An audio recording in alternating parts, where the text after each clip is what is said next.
AP సర్కార్ కొత్త police boss ఎంపికపై కసరత్తు ప్రారంభించింది. డీజీపీ ఎంపిక కోసం 9 మంది సీనియర్ ఐపీఎస్ అధికారుల పేర్లు కేంద్రానికి పంపింది.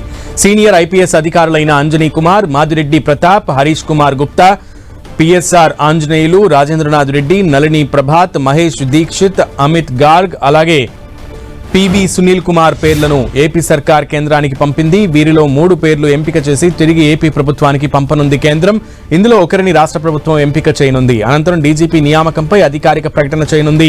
ఈ మేరకు రాష్ట్రానికి కొత్త డీజీపీ ఎవరనే ఉత్కంఠ కొనసాగుతోంది. ప్రస్తుతం ఏపీ ఇన్ఛార్జ్ డీజీపీగా హరీష్ కుమార్ గుప్తా కొనసాగుతున్నారు.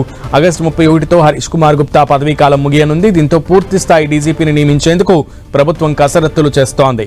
అయితే యూపీఎస్సీ ద్వారా డీజీపీని ఎంపిక చేసి 2 ఏళ్ల పాటు కొనసాగించాలని ప్రభుత్వం భావిస్తున్నట్లుగా తెలుస్తోంది. అందులో మెరిట్ ఆధారంగా హరీష్ కుమార్ గుప్తా పేరు ఉంటుందని, మరో 2 ఏళ్ల పాటు ఆయనకు పోలీస్ బాస్ అవకాశం లభిస్తుందనే ప్రచారం సాగుతోంది.